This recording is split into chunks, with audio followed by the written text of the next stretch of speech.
Okay, so today we're diving into something pretty serious Yeah. and pretty timely. Yeah. We've got this New York Times article here, Right. and it's talking about bird flu, Yeah. but not just bird flu like we always hear about. This is like a serious, It's a serious outbreak. yeah, a bird flu emergency. Yeah, state of emergency in California. In California, yeah. Yeah. And it's like, It's a big deal. it's a big deal because it's not just birds. Right. Like we always think about bird flu. Oh, the birds. Yeah, it's a bird problem. But this one can jump to humans. Exactly. And this is what makes it so interesting and so concerning. Yeah.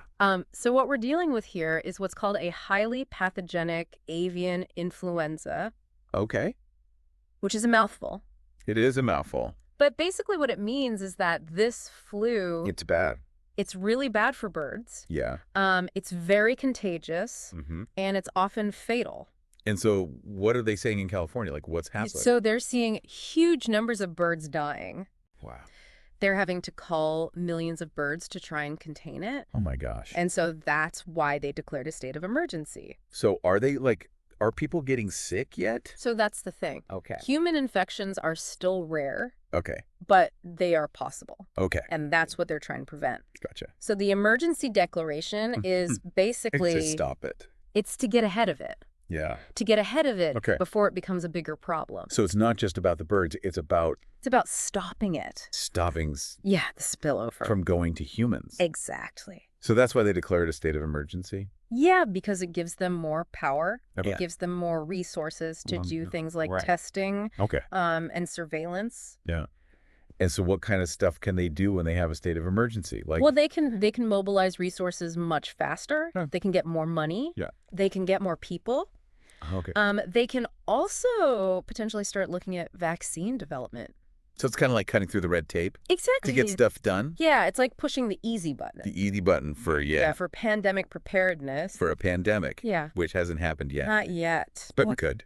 But it could. So And that's the thing. it's scary. It is scary, but it's also a good thing that they're Cleared. they're being proactive. Right. Like it's good that they're Yeah. doing something about it. Absolutely. Yeah. And we've seen this before. Yeah. Right. We have seen bird flu before.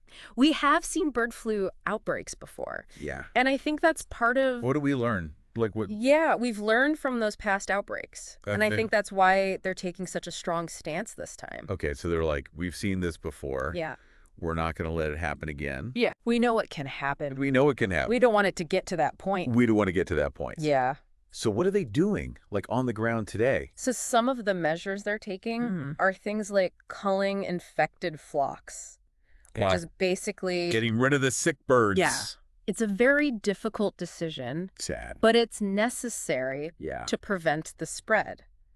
So, But they're also doing a lot more surveillance, okay. trying to track where the virus is going, Mhm. understand its patterns, Okay. and then really importantly, they're pushing for really strict biosecurity protocols.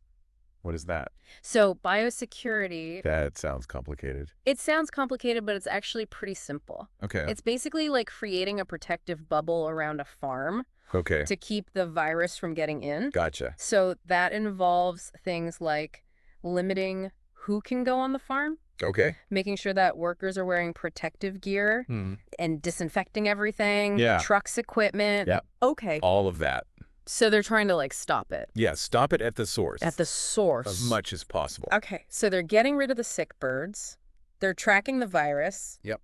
They're upping They're biosecurity. keeping it out of the farms Yeah, so they're doing a lot. a lot. But, I mean, it's got to be affecting other stuff, right? Oh, absolutely. I mean, the economic consequences. Prices of stuff. Yeah. Food prices, especially poultry, 15 and eggs. chicken, eggs, turkey, Yeah. all of that can be affected. So this is a big deal, It is a big deal. even if you don't eat chicken, Even if you don't eat chicken. which I don't. Right. But it affects the whole system. It affects the whole system. It affects the economy. So it's like, it's all connected. Yeah, it's all connected. Yeah. It's scary. It is scary. So what can our listener Right. do? So even if you're not in California, Yeah. there are things you can do. Okay. One of the most important things is just to stay informed. Pay attention to what's happening, even if it doesn't seem directly relevant to you, because it could become relevant. Yeah. You know, if it spreads, If it jumps to humans, if it jumps to humans, yeah. then everyone's going to care. Exactly. Yeah. So stay informed, Make informed decisions Okay, so stay informed. about what you're eating. Mm-hmm. And then another thing you can do is if you see sick birds, Yeah. report them Report for the... local authorities, Okay. even if you think it's not related. Okay. It's better to be safe than sorry. Yeah.